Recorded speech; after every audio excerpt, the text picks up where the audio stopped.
hopefully everybody can hear me all right. I don't have, I forgot to get my monitor stuff set up earlier.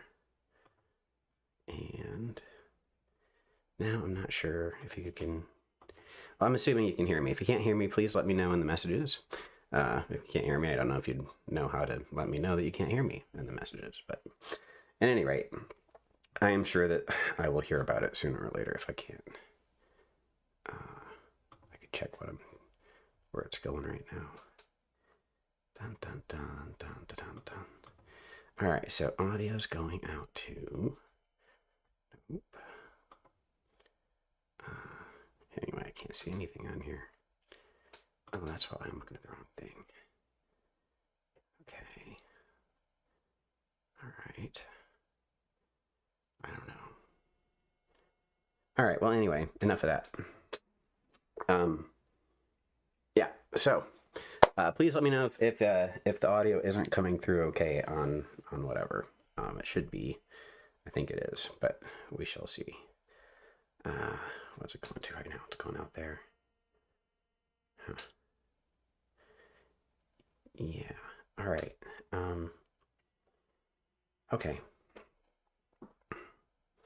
Boy, this is driving me nuts. Can somebody who's actually watching right now type me a message and let me know if you can hear me okay? I just wanted to make sure. But anyway, I'm going to go ahead and get started with what I wanted to talk about. If you're not hearing me, please let me know. All right, so authenticity and the Philosopher's Stone is what I wanted to talk about today. Last week, we talked about initiation, and I provided a lot of detail about how to do an initiation, how to get initiated into things. Into the seven spheres in particular, how to make sure that you could hear hear the spirits better and interact with the rest of the world. And I talked a lot about like getting into harmony with your world through the process of initiation and all that. Today, what I want to talk about is the relationship between authenticity and the accomplishment of making the Philosopher's Stone in the traditional... Okay, great. Thank you so much. Yeah, so the traditional Philosopher's Stone, the process of creating it, there's a process that we get from the alchemical texts that talks about how... let me pull up my thing here. Argent Vive.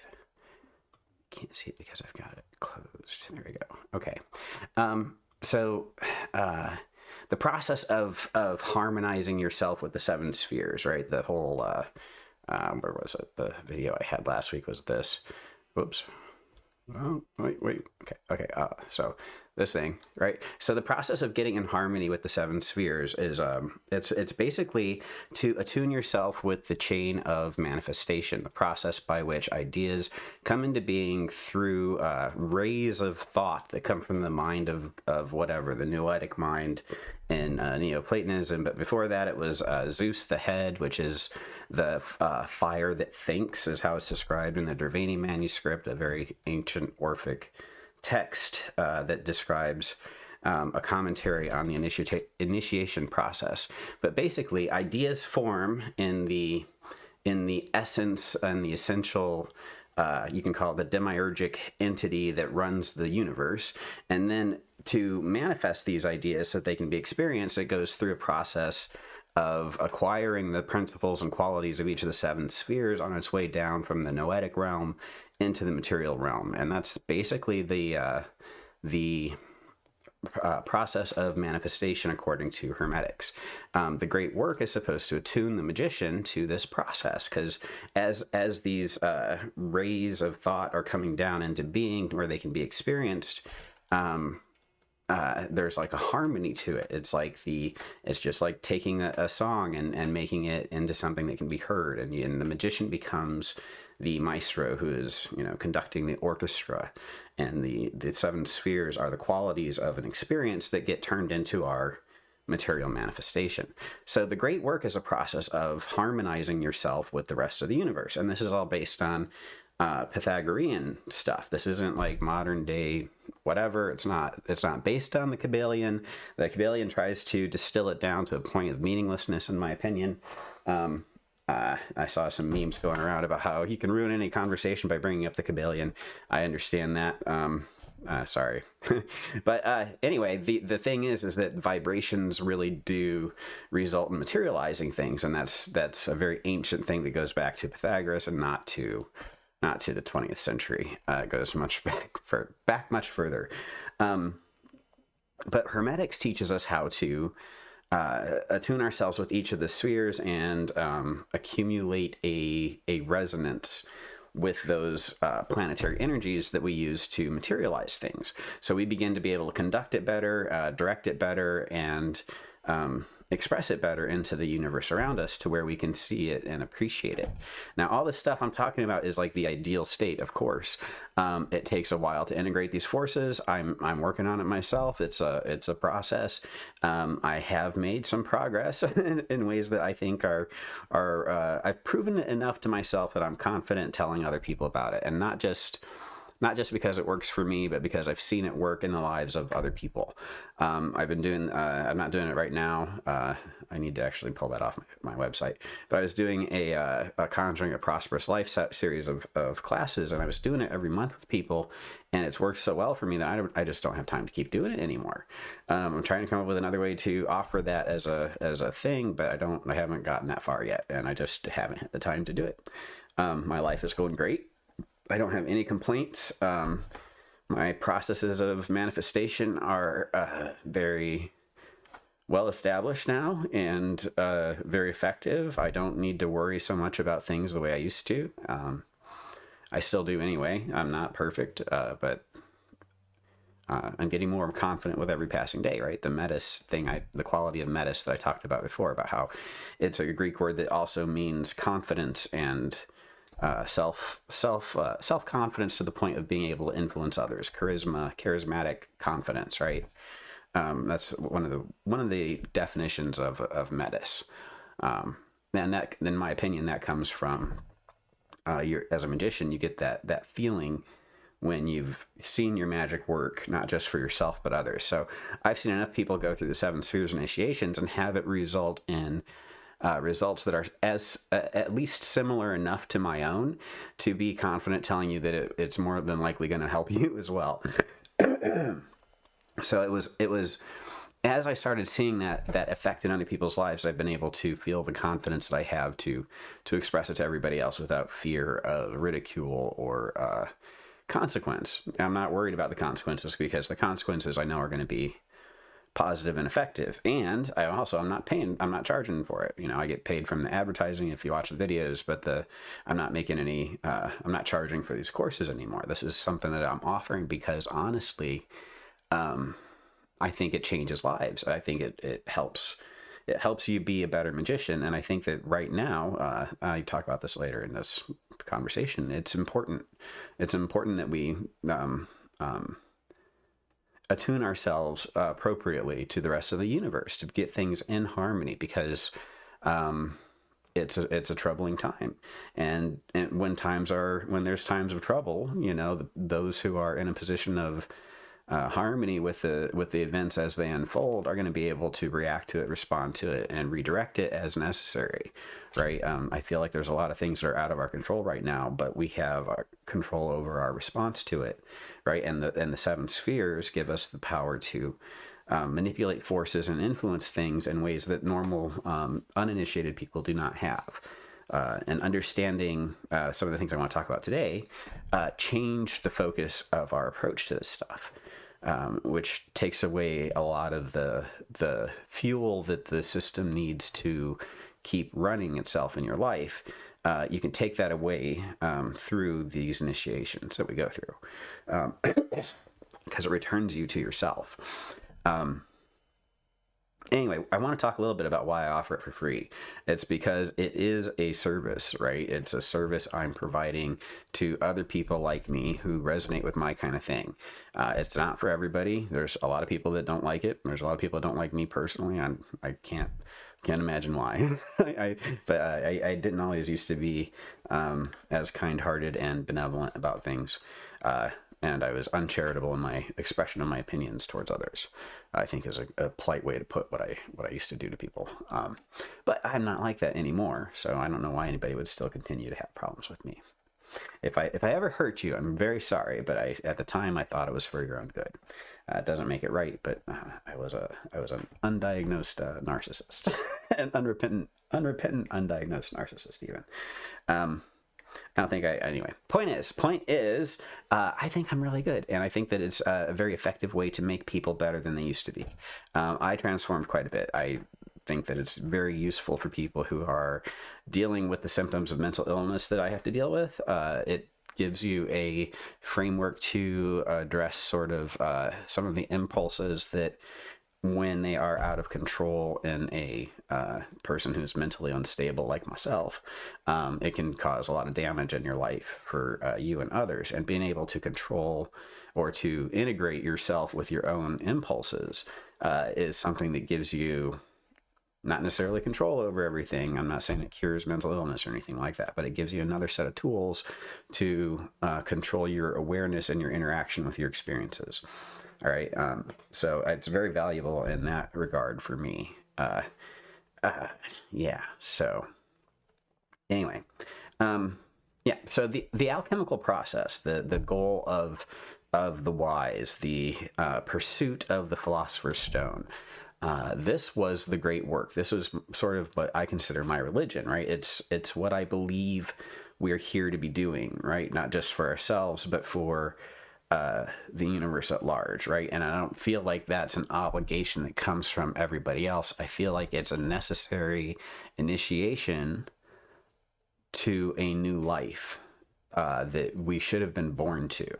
It's a matter of reclaiming what we were born to be, right? Which is creators and enjoying our experiences as we participate in the creation of life. And it was supposed to be a certain way, and it is that way in real life. But we get sold a bill of goods. We get a bunch of crap, conditioning and experiences as we grow up that change our understanding of things. And the way the system is designed, we end up trapped in these ideas of how things are failing to come through. Now, the initiations peel back a lot of the layers of deceit that we were fed growing up. And as that happens, the parts of those aspects of ourselves become more pure and more clarified. We are reduced. So back to alchemy, the Philosopher's Stone in the alchemical tradition. Hang on just a second. Oh, that's right. I scrolled up. All right, so here, the alchemical stone in the Philosopher's Stone in the alchemical tradition was a combination of three separate stones. It was the animal stone, the vegetable stone, and the mineral stone. And to get to that point, you had to understand the alchemical processes necessary to dissolve a plant down to its essential essences of mercury, salt, and sulfur, right? And then recombine it in a way that crystallizes it into the plant stone. And then you need to do that for an animal stone, which is a slightly different process, perhaps. A mineral stone, which is a slightly different process. And then you have to know how to dissolve the three of those purified elements and recombine them into the Philosopher's Stone, right? And this is my interpretation of different texts that I've read over at Adam McLean's wonderful website. And if you don't know who Adam McLean is, he is a provider of translations of ancient alchemical texts. And I just got his, I just spilled coffee on it, of course. It's anyway, this is the Sphinx Rosea. It is the Rosacea. The Sphinx Rosacea, it is a collection of the Rosicrucian texts from the 16th century that contain references to what the original process of alchemy was supposed to be about. And I got that because it talks about the treatment of melancholy that is that forms the core of what becomes, or at least it's a form of expression of the core belief of Illuminism that is taught in the the tradition of Mirandola and Ficino, and through Trithemius and Agrippa, to inform John Dee and all of our European grimoire approaches to things, our understanding of things from the 16th century occult perspective, which I think is the clearest, most complete form of occult systems that we can reliably trace back to their sources in the various locations, and practice without fear of like what's the phrase, like cultural appropriation, without stealing it from anybody else and harming anybody in the process. You're not taking a tradition's relics or holy sacredness and perverting it for your uses, and none of this is harmful to anybody. It's symbolism that is available and traditional within our European context. If you're in a European context like I am, I come from France. We come from France. So it's like, for me, it's a system that I can gladly claim as part of my heritage without hurting anybody's feelings, I think. I mean, if you try real hard, you can say I'm hurting your feelings. I understand.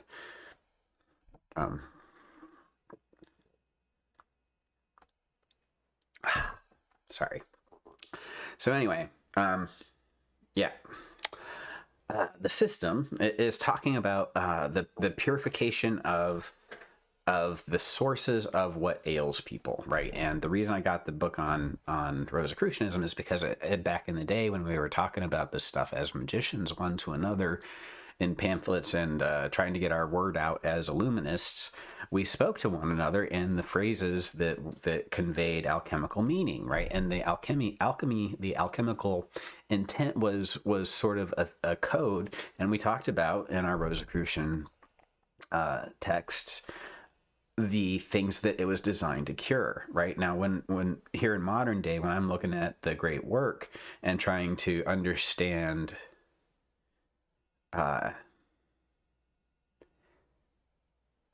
so for me, the reason I pursue the great work is because I'm empty without it. Okay, and it's just like that whole thing that Christianity took advantage of for so long when I was growing up was, the God-shaped hole in your heart, right? I grew up having a relationship with what I understood God to be, because my father made that clear to me that I could do that. And then I didn't have that for a long time because I didn't understand anything. And then I was able to reconnect to it through my initiations, right?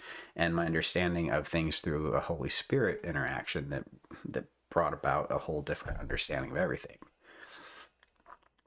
Which is why I teach the initiations now, because it puts everything into context to where it all makes sense. All the crap that you learn that is bullshit and you don't know why it's bullshit, but then there's other stuff that you learn that's true right next to it, that's infused in it. Like for me, it was all from charismatic Christianity, and I saw that the system was full of truth and beauty, and also it was always corrupt and misinterpreted and misrepresented, because it was fundamentally flawed from the beginning. It's based on falsehoods designed to manipulate and control people, but it uses aspirations that are common to every human being to trap you, right? So the aspirations of your spirit is to reunify with God. And this is all expressed very clearly in the Corpus Hermeticum, right? Outside of the Abrahamic, everything that came out of Ur of Chaldea, if you go back before that, into the core stuff before all that time, and over a little bit over in Greece, it's not like that, okay? The ideas that we have of our source are not as patriarchal, right? And it's not as manipulative. It's about understanding where you are in relationship to everything else and how we're all part of the same thing. And the idea that became Neoplatonism was that consciousness itself was the core of everything. And if you read in the Orphic traditions, there's a whole hymn to Eon, or in the Hermetic, the Corpus Hermeticum, there's a whole hymn to Eon that says Eon is everything, right? And then there's all these hymns to Zeus as the demiurge, and there's the story of Bacchus becoming the demiurge, Dionysus becoming the demiurge. And there's this common theme of everything being an expression of a unified consciousness that has individuated into people who experience everything. And in the Orphic mysteries, we learn that when you understand your relationship to everything else is unified, and they did that through drugs, most likely, they gave them mushrooms and hallucinogens that let them experience existence without separation. That moment of unity where you transcend everything. If you have the framework to capture that and carry it with you going forward, you'll never fear death again, right? I think that they had mushrooms, and they continue to have mushrooms as part of their celebrations to remind them of the unity of everything, not in a way that turned them into, festival people. Not that there's anything wrong with festival people, but all right. So I went to the Rainbow Gathering a couple times, and so I understand some stuff about when I say there's nothing wrong with festival people, it's not an insult. But I don't like that lifestyle, and I'm speaking from, I tried it, not because I'm just condemning it without knowing what I'm talking about. It's beautiful people, beautiful communities. The people I didn't even speak Spanish, and the Mexican camp took really good care of me, and I just washed dishes, and they fed me great food, and I learned how to say your pot is very good, and where's the pipe? That was like the only Spanish I needed at that time, and trabajo, yeah. I can work, yes. So anyway, point being, all right. So anyway, the point was originally, before I got off on tangent after tangent, we're pursuing a truth about things, a light, that unified consciousness, the fire that thinks. Heraclitus said all that is fire, right? The core fire that he was talking about. Later on, people said Zeus was air, and air was the core essence, and in whom we live and breathe and have our being was Zeus, and that's the demiurge that I like, because it's from the Derveni manuscript, and it gave me the mantra that I use. It's a nice little system to explain basically what I want it to mean, which it aligns with historically the type of person like me who has been around in every generation. We're not unique, but you can see the mushroom head mystics who are or pothead mystics who are in touch with things, the cannabis crusaders, or whatever you want to call them, the people who are in touch with the unified all thing through portals of drugs and entheogens and stuff like that, who integrate it into their regular practice without necessarily being stoned all the time, or necessarily being high or on mushrooms all the time. Just taking those experiences and turning it into a working way to connect to the spiritual unseen realm, right? That's basically the system that is mystically continued across the eons, and that was Orphism, and that was probably Mithraism. There were Viking cults. They found the horns that still have psilocybe residue in them. That it was a shared thing. There was mushrooms found in all across the Middle East. There were mushrooms found at Neolithic tribes. They found, like, these mushroom ceremonies have been around archaeologically across the eons. It's not a new thing. It's closely tied to an understanding of, if you've done mushrooms, you know what I'm talking about. You understand things differently. And it's not because you see things that aren't true. It's not real. It's just you see things from a different perspective. And what I noticed is the hallucinations that I feel when I take mushrooms are very similar to what it looks like when you look at a mycelium network. You know, like it's very similar patterns. It's very similar connections between ideas and thoughts, and it's just like you're sharing an experience, and it vibes with the whole Pythagorean system of healing through vibration and healing through sound and healing through proportion and understanding the golden ratios between things that make notes, right? And how that impacts your consciousness's interaction with the vibrations of everything else. You know, this is all stuff that goes back the whole time, and there's been a class of entheogenic magician. I don't like the modern. I don't like a lot of uh, the stuff around money in our society, in a culture that has to do with drugs and spirituality. The stuff that seems to be like scammy and real shallow and doesn't seem to lead to any kind of real solid lifestyle. It just like makes really cool looking people with lots of stories who need help eating, who want to be a part of your life. And I mean, there's room for storytellers for sure, but I've never really gotten along with people like that in the long term. It just always felt one-sided for sure when it comes down to it, and just not my thing. I'm a very Taurus-y kind of Taurus, and I don't like to share my stuff, and it's just I don't do that very well. I tried to live on a commune for a while, and I just don't believe in that. It just doesn't work for me. So anyway, point was, the point was is these initiations are supposed to be actually bringing you to that awareness of that spark of consciousness, that fire that thinks, right? And that essential thing is supposed to be what brings the healing to you in from the Philosopher's Stone. And the Philosopher's Stone was originally talked about mythologically as the thing that brought healing to things like melancholy, right? And the depth of melancholy. And next week I want to talk a little bit about Saturn and the importance of Saturn in your initiations, I think, maybe. But that's sort of where I think I'm leading into next. But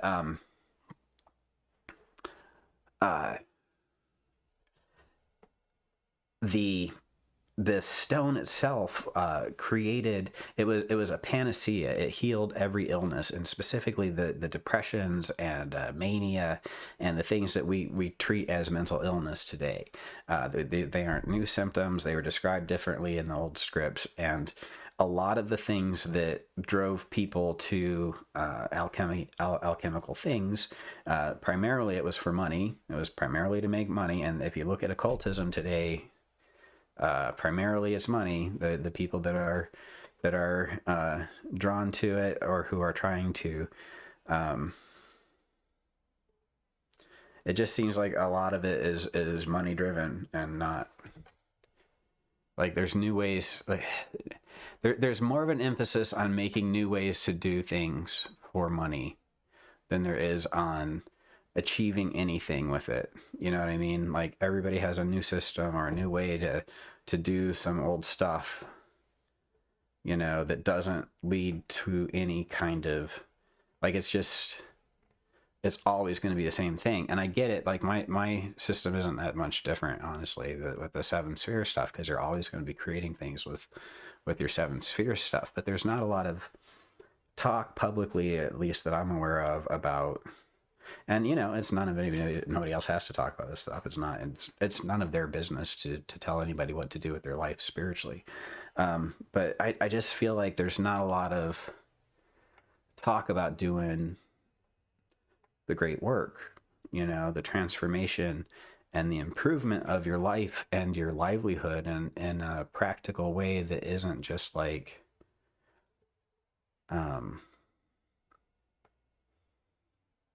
I don't know, materialistic or self-help and self-improvement. You know, I mean, I guess in a way that's what I'm talking about, but it's not, because it's about attaining an occult state, that it's not just being. Anyway, I want to talk about authenticity real quick before we run out of time here. Okay, so the Philosopher's Stone was created by distilling everything down to its most authentic vibration, its most purified form. In the plant, it was the like the alchemy, the sulfur and the salt. I'm sorry, the mercury, the sulfur, and the salt. Those are the three essences. I think that it travels over different ones, but I'm most familiar with the plant alchemy versions of that. Then there's the mineral alchemy. Like if you look at how copper is purified and turned into a thing, or the process of annealing, or the process of purifying silver or gold from ore, or the colors that copper turns when you heat it up at certain temperatures and watch it go through the different colors of the rainbow as it cools off. The peacock phase. There's different methods for different materials that you start with to obtain a stone at the end of it, and then like I said earlier, you mingle those together to create the Philosopher's Stone that becomes the panacea. And the fifth stage of the great work was to grind up the stone and use it to heal the world. And that used to mean a lot to me because I didn't see a lot of people doing that. And I guess that's sort of what I'm complaining about now, is I wish more people encouraged other people. Dang it. So that's what I do, is I encourage people, and I hope that it moves on to other people, because ultimately it's not my place to tell anybody else what to do, and I forget that because I'm full of myself, but that's okay. I think we should all be full of ourselves a little bit. All right, so initiation cleans you out, and it prepares you in the same way that the process of alchemy prepares the ingredients for the stone, that it becomes the Philosopher's Stone. And when you're healed, when you're cleaned up and purified of all the negative traits that are making you up, those purified elements can then be combined, dissolved, and reformed into something new that is at a different vibration. All right, and when that happens to you spiritually, it fills that missing connection to the all thing that things like Christianity have appealed to with their rhetoric about the God-shaped hole in your heart. All right, there's a separation that the Corpus Hermeticum talks about the feeling that we have of being separate from the unity of everything else, that drives us to seek connection in material things. And they refer to it as the evil daemon that is sent to the unpious person. And the pious person is only a person who seeks to fill that connection, that void, with nothing less than the purity of God. All right, and if you're a God chaser, is what they used to call people like me when I was growing up in the charismatic Pentecostal church, you're someone who is not satisfied with anything less than a full-on personal heart-to-heart experience with God, like it was described in the Old Testament with Moses. Moses and God were like old friends. God stood at the door of Moses' tent and talked to him. And that's the relationship I demanded of God. And of course, I didn't have that from any Christian experience, but that's the kind of passion I had for that connection with God. And when I read the Corpus Hermeticum, I realized that they're describing that energy that I feel when I don't mean like this mystical energy. I mean myself. I'm excited and passionate about ecstatic experience of deity. That's why mushrooms and LSD were so important to me as a kid, because they were able to bring me into a similar experience, and I don't mistake one for the other. An actual spiritual experience doesn't involve, or doesn't need to involve, drugs. I think that the drugs just make it easier to prepare your mind for a different kind of experience. But when the seven spheres have been purified in you, when you've gone through that initiation, there's a stage where I believe you're going to hit naturally, just as a result of doing the seven spheres, the eighth sphere initiation, right? And that's where you have this experience of understanding that the universe is all one thing. And especially if you're using the system that I provide, because it's geared around this Dervani manuscripts, Zeus the head, Zeus the middle, Zeus the all in all, which is a unity approach to existence, right? It's the demiurge Zeus consumed the source of creation and re-expressed the universe in his own image, including us, right? And it puts you in a position of being aware of your role as an expression, an extension of the light of the universe, right? If you're familiar with the phrase the light and extension, it comes from this idea that we are an extension of the light of God at work in this world, expressing that light, but also the light comes back to us. The Arabic diagrams of the eyeball are something that we used to develop our modern understanding of eyeballs. Was when somebody found a manuscript of these ancient Arabic drawings, right? But they depict a light coming out of the eye to illuminate the world around us. Recently, they found that the brain emits light. They have enough sensors now that they can detect light being emitted from thought and consciousness. I have a whole article I posted about it on Facebook about the I said luminous beings are we, because it was about these ultra sensitive light sensors that were able to detect the light that comes off the brain when you think, right? So anyway, when you go through the initiations, you go through this purification process that brings you into harmony with the rest of the universe. And when it happens, you have this experience. It's like in the same way that the alembic is formed in alchemy, and in that alembic you go through the process of dissolution, coagula, and solvate coagula, and you come back together as something more bigger, purer. The initiation process does that for you too, right? And when you're done, you come out of it more different. But it creates the ability for you to see the universe as a extended thing. And I talk about moving your consciousness up and back behind your head and up and back behind your heart, and sort of being aware of the universe as if you're slightly separate from that, and working through your body and through your personality and through your desires and your goals and your ambitions and your training and your skill sets and your genes and everything about you that makes you you. When you can step back a little bit and understand that personality arose within a pool of awareness that pre-existed your formation as a person, and as an individuation of that, as an extension of that light in extension, right?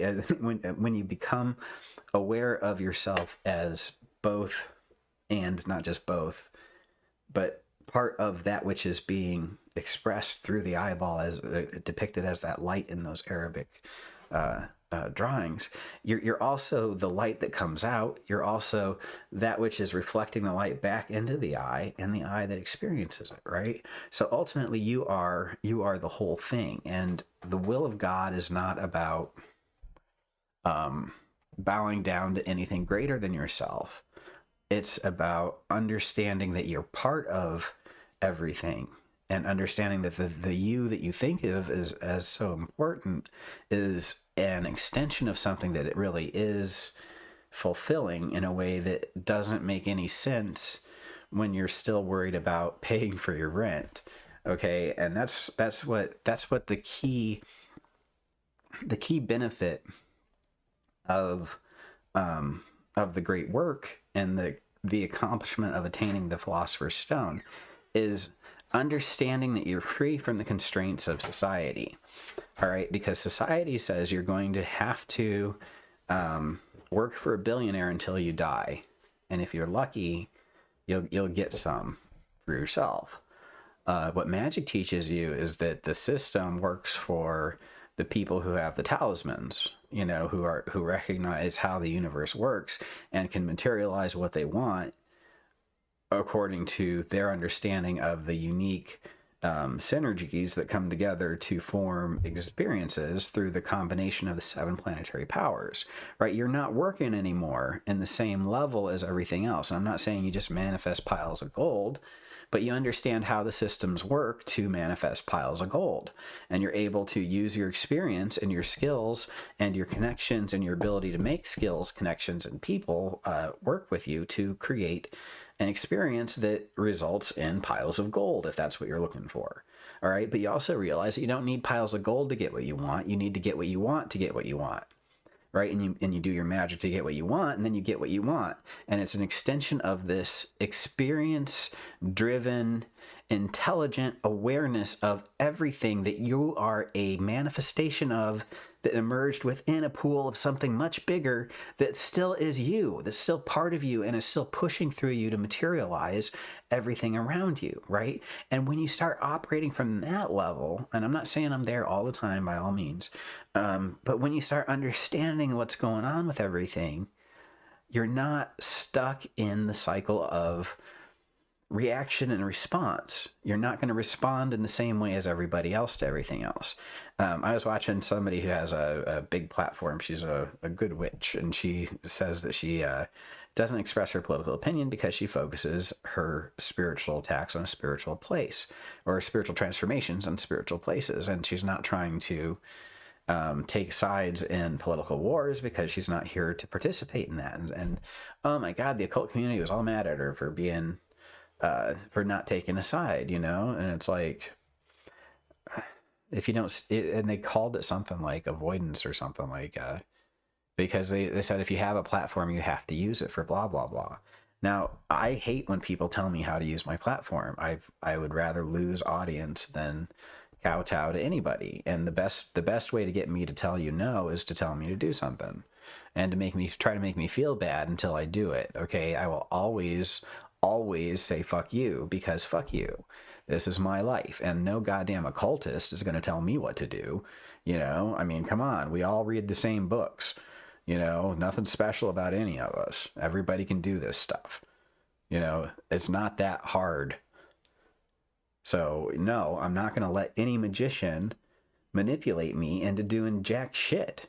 It's not with any obligations or anything. You convince me to do whatever you want. You know, if it sounds like fun, of course I'm gonna jump on it. You know, but people who try to usurp my stuff for their values, or to express their desires without, like, you know, trying to get me on board or whatever, it bothers me so bad. And like, I'd rather lose friends or opportunities than give up my voice, right? Because I understand how the system works, and they're all fucking you all the time, and they're just trying to get your time and your attention and your energy so that they can experience life better than you. And by they, I'm talking about like a very small set of billionaires. I'm talking about the 1%.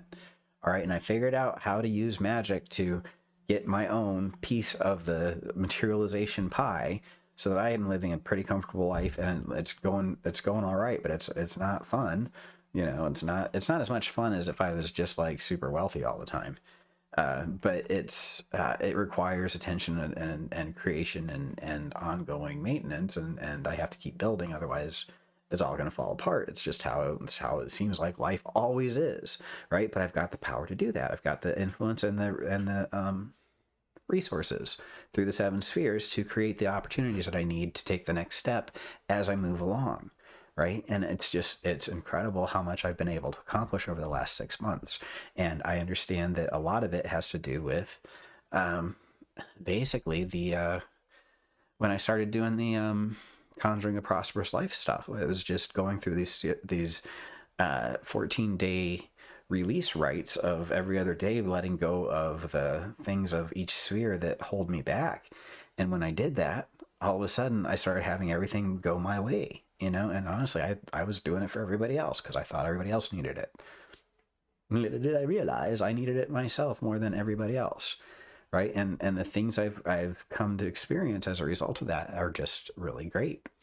And it just keeps getting better, you know? I just keep getting more opportunities to learn more of the things that I need to know to be able to have the life that I want. And the things that I've learned so far, I'm able to use, right? It's like most of my life, I'd get distracted by what I'm doing from everything else I did, and I'd lose the plot, you know? I'd lose my point and my purpose and what I'm doing. And now I feel like everything is contributing to an inevitable outcome. You know, like no matter what happens, my goal remains the same, and my opportunities might be different in form, but they're going to have to be the same net gain at the same rate for me to be able to get what I want when I want it. So I've realized that the system doesn't matter anymore to me. because my goals are not dependent on the system. They're dependent on the planets coming together to create the universe I want to live in. And to do that, I have to go through steps and processes, and that's what I'm doing. And it's working. Everything is going according to what I understand has to happen for me to get what I want. And I'm getting it. I'm getting what I want, and it's great. And the systems I'm trying to pass on to everybody else is how to do that. Because I think if more of us are doing that, we're going to all create a more harmonic universe where we're able to all find a way out of the system. So when you are initiated into this and you understand how you fit in with everything else, you don't live in the same universe anymore as everybody else that's still in the system. If you're still living for money and paychecks and rent, and that still, like, it still takes up too much of my mind too often. But when I move myself up and behind myself and maintain that position in my life as I perceive my existence, I'm able to manipulate and conduct the choirs of archangels and spirits to create the outcomes that I want, by materializing opportunities that I recognize and take advantage of, and the answer is always yes. Yes, I can do that. Yes, I can do that. Yes, we can make that happen. And then you ask the spirits to provide a way to make it happen, and if you can't make it happen, you say, oh, you know what, I can't make it happen. And you're always honest about things. But when you bring that attitude to the table, I mean, for me anyway, I just seem to be able to get things done, even if it doesn't seem like it's possible. You just agree to it, and then you find a way to make it happen, through the spirits. You conjure them to help, and you do that on Mondays. So you go up and you release the things that stop you from getting what you want, and you call down the things that bring you what you want, and you do that every couple of weeks.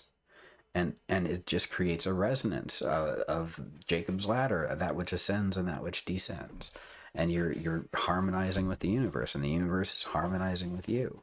And slowly but surely, I'm seeing everything sort of go the way I want it to. So I want to share that. So anyway, so the initiations do that. They create that opportunity for you to experience life in a different way, right? And that's what the point of all of that is. What it creates, though, is basically authenticity. All right, it allows you to understand what your authentic self is, so that you can. I'm sorry, the cat just. I saw something that said it's Black Cat Appreciation Day. I don't know if that is real or not. I think every day should be Black Cat Appreciation Day, but we just had a black cat experience. Scared the crap out of me.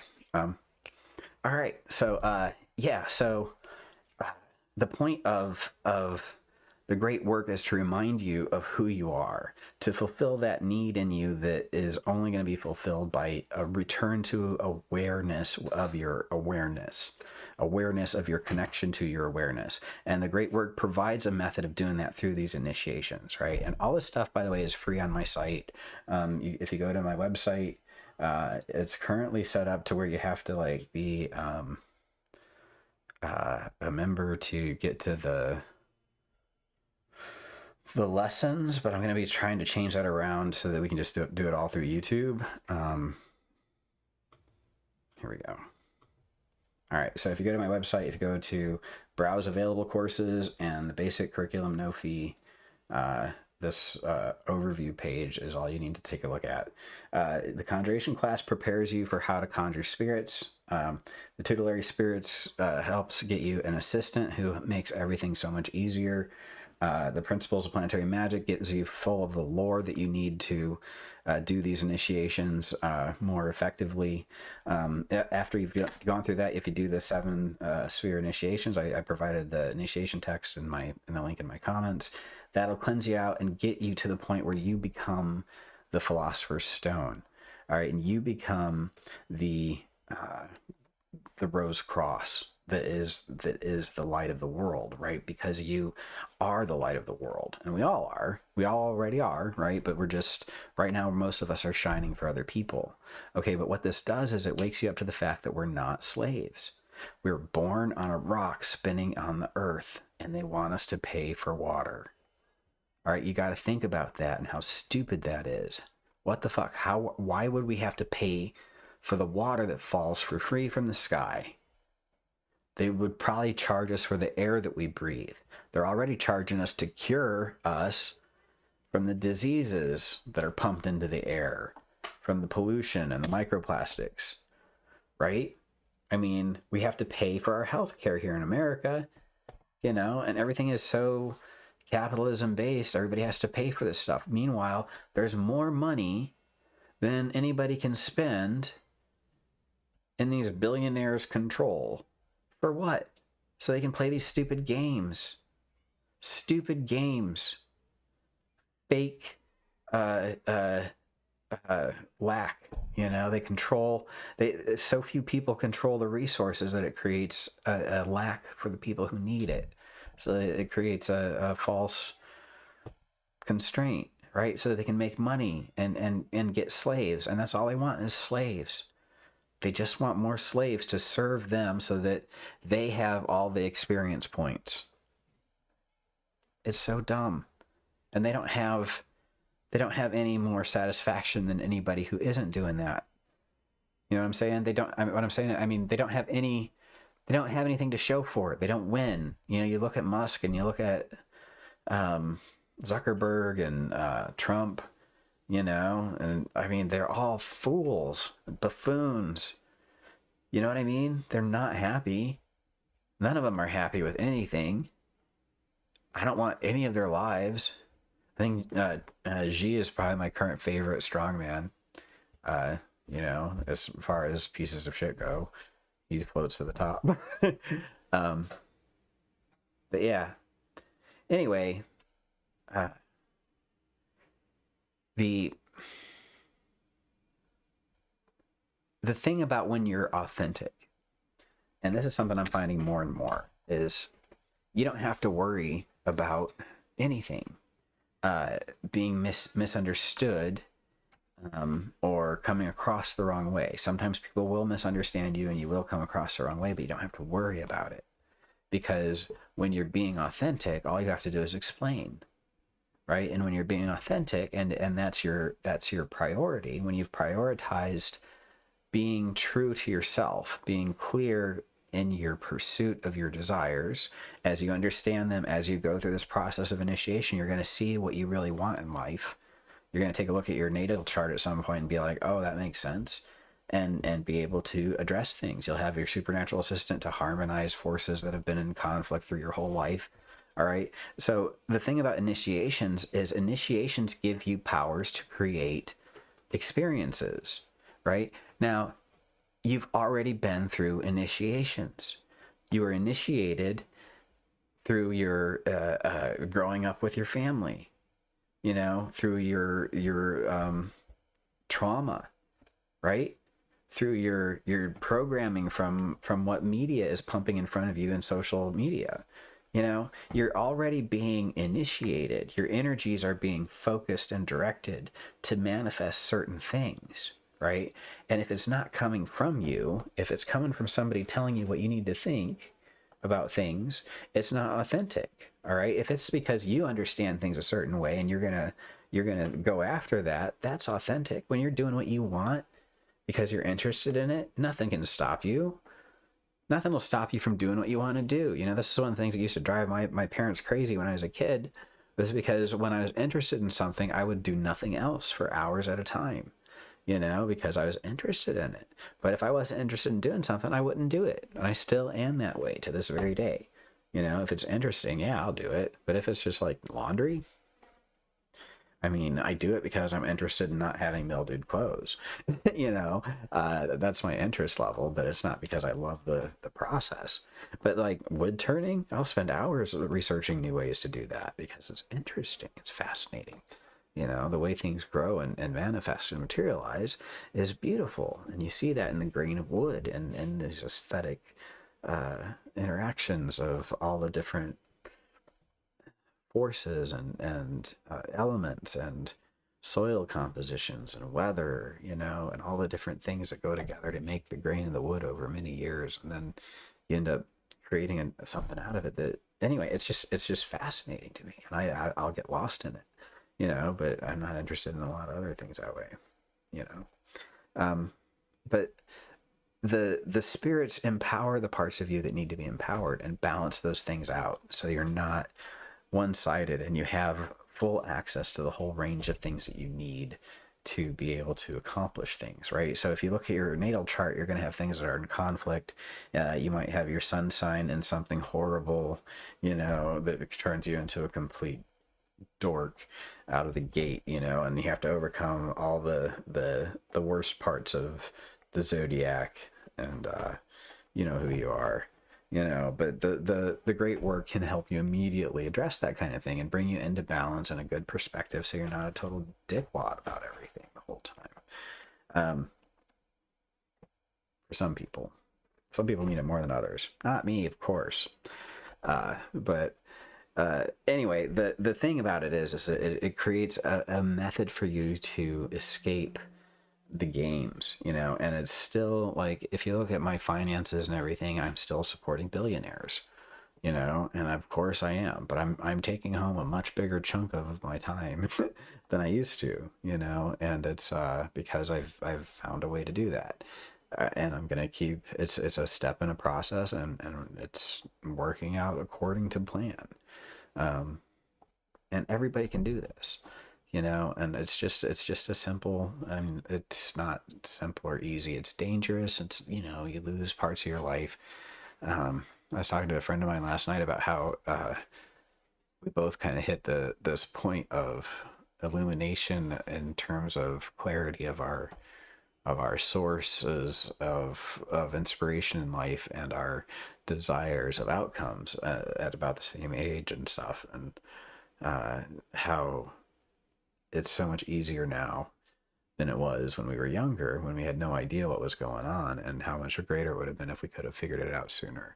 And I guess this is my attempt to help younger people sort of get ahead of the curve and figure it out for themselves sooner.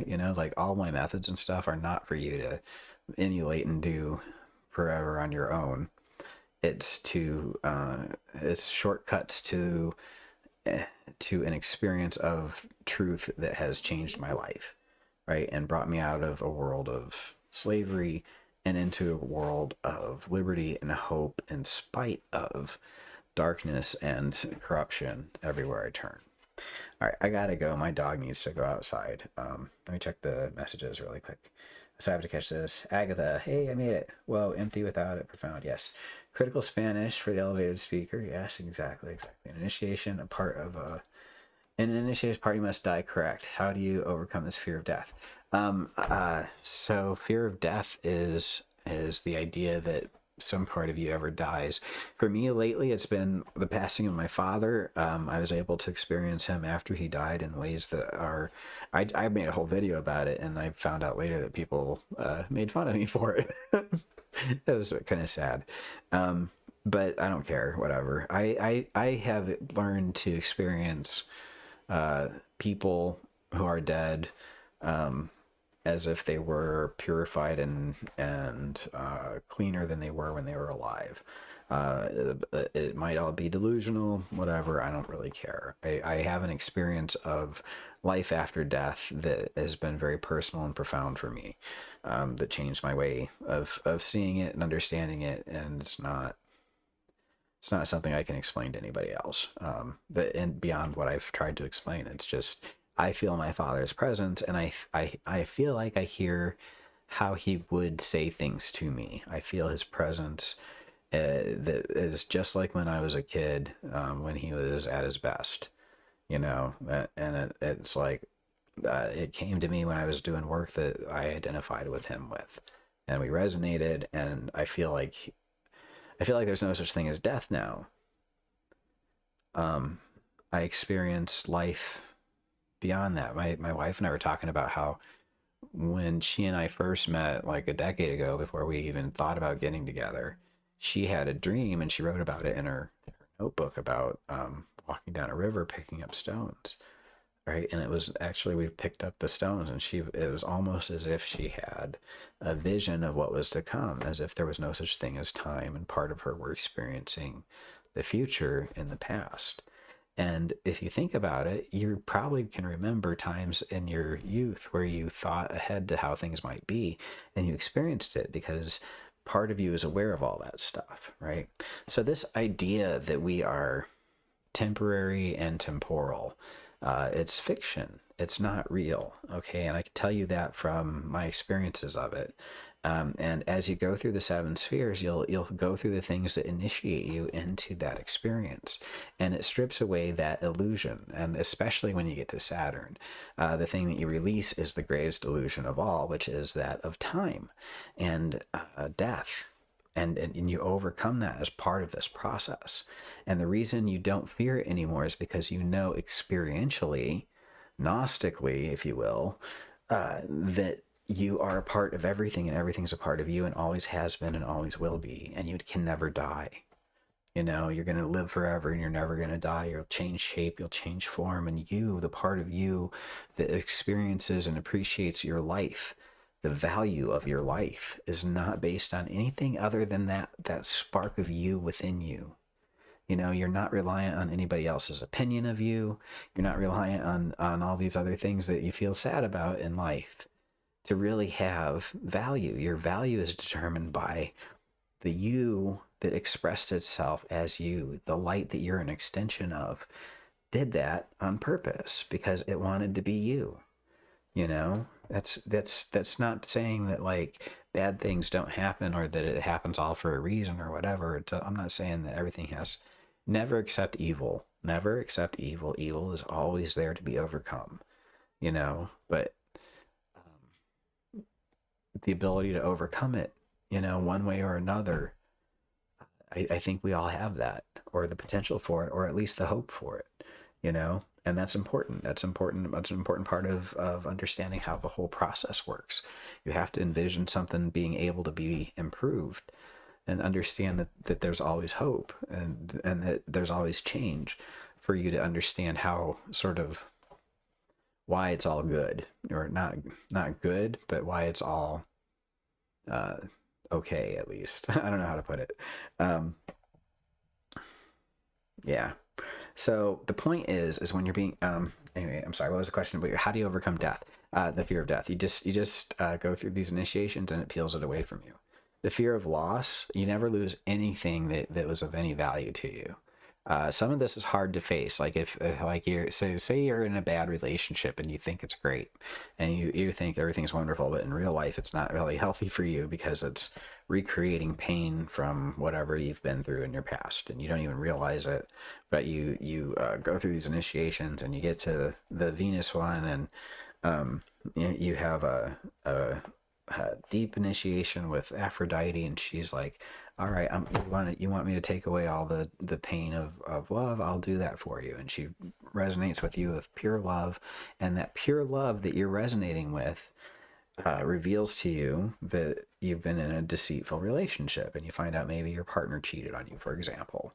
You know, oh my gosh, you've lost your love of your life, and you're very sad about it and all this stuff because you've been betrayed, right? And it creates a painful situation that you have to deal with, and there's trauma involved with that in its own ways. It's emotionally traumatic to have that kind of thing happen.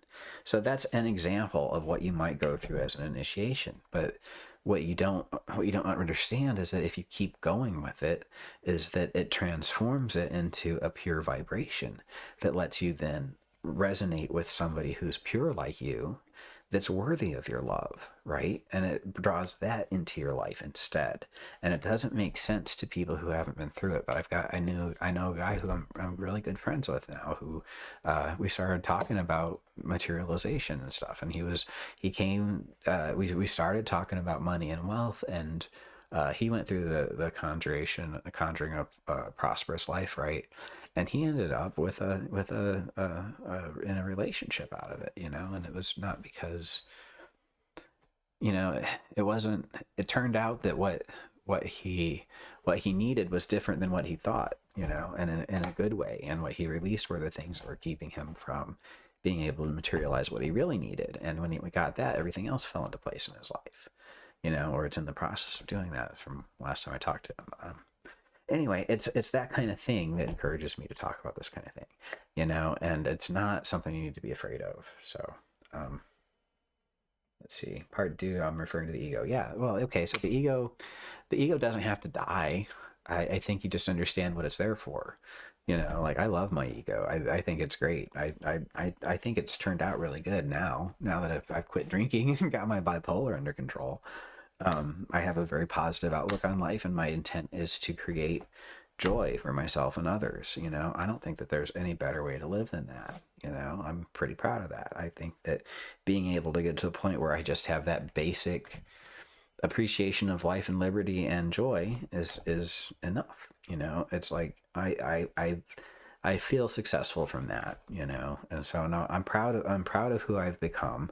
I don't think I'm perfect or anything. I don't think I'm great, and I think I'm great for me. I'm I'm happy with me.